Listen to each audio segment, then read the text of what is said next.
Welcome back. We're in the concluding part of the meeting, and I want to ask you, now you said debriefing, at best is like a session.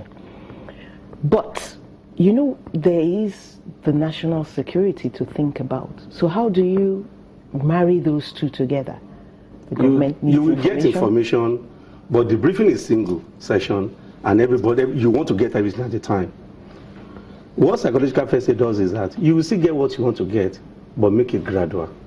Engage them. When they don't want to talk, leave them. We have time.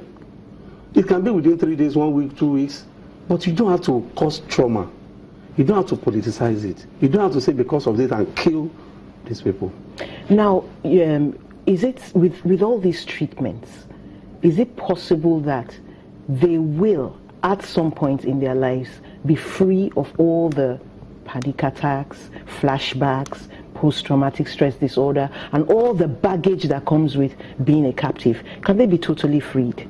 Well, that's a very difficult question. I'm asking you because that's a very difficult question, but as much as possible, they should be able to live a very well-meaning life, free of, don't forget, health is not only absence of physical diseases, but emotional and mental health. So if they have good support, they are well followed up, they should be able to live appreciable good life. So it's like having a healed wound, but there's a scar. There's a scar, yeah. So a good life, but the memories are there. And I believe that the Nigerian government should do everything possible to incorporate psychological first aid and psychological counseling, all these things, into general disaster management. Would that solve the problem? I mean, we will not be here and they will not leave it out. Now we have, disaster preparedness, you have response, you have recovery and mitigation. Under the recovery, you should include it so that you won't be doing hepatitis B, C, full blood count alone. Let's take this call from Adeoye. Hello, Adeoye. Mary, I'm allowing you to pick up the phone. Yeah. You're on the phone already. Well, I think what the girls did is the word of God. When you get a pastor, that is good in the word, feed them. Whatever they've been through, they'll be healed. Thank you very much, Adeoye. Thank you very much. Now, it is critical. It's crucial to think about the religious aspect. I mean, we can't ignore it. What is the place of religion in their healing? Psychiatry will never disprove religion because individual has his own belief, and it has been found that the belief setting of that individual can also be used through the healing process. So it is for the individual, what does he or she believe in, especially the ladies now, and then during the counseling, there's a form of psychotherapy that also puts this into consideration. So will the lady, for example, be allowed to have a pastor there, pray for her? Anything. Psychiatry will not tell you that no, you cannot do this and that. It is about the individual. Well, that brings to mind another question I wanted to ask. How many types of professionals would be involved in a holistic, approach to the problem? The WHO was talking about a holistic approach in a community-based setting. Yeah. So approximately how many professionals would be involved in handling a lady?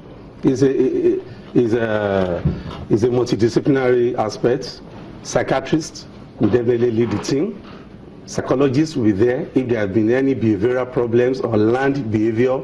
Okay. They have to unlearn it. Hang on, you said psychiatrist, psychologist. Yes. They are different. They are different. A psychiatrist is a medical doctor who decides after leaving medical school, after 7 years of leaving medical school, serving, now decide to go to school of postgraduate medicine to read psychiatry. So he takes care of the mind. He takes care of the mind and prescribes if medication is needed. The psychologist takes care of the behavior.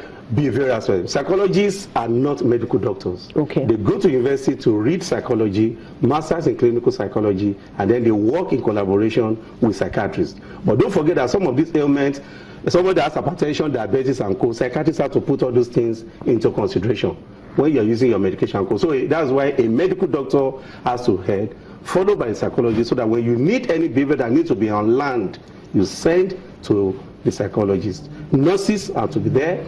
Then we have social workers, because some of them would have lost their family, contact tracing and co, and then occupational therapists. Yes. A whole lot. That means they might have to actually search the members of their family. Yes, case finding, all these things, you have to do it. So social workers will come in. Yes, contact tracing. I thought contact tracing was only for diseases. No, you can also do it when you have missed it. Okay, so tell us what would be absolute no-nos, no-go areas in the treatment of these girls. Well, I think number one, you don't want to bring any anything that would cause, so safety and security. Okay. I mean, safety and security. Of body and mind. And everything. And then, don't forget the president said, they have had the worst period of their lives, and with Nigerian government, we give them the best period of their lives. I think this is a very good note on which to say goodbye. Thank you very much for coming. Thank you. It was wonderful having you. Thank you. Thanks for staying with us and listening in.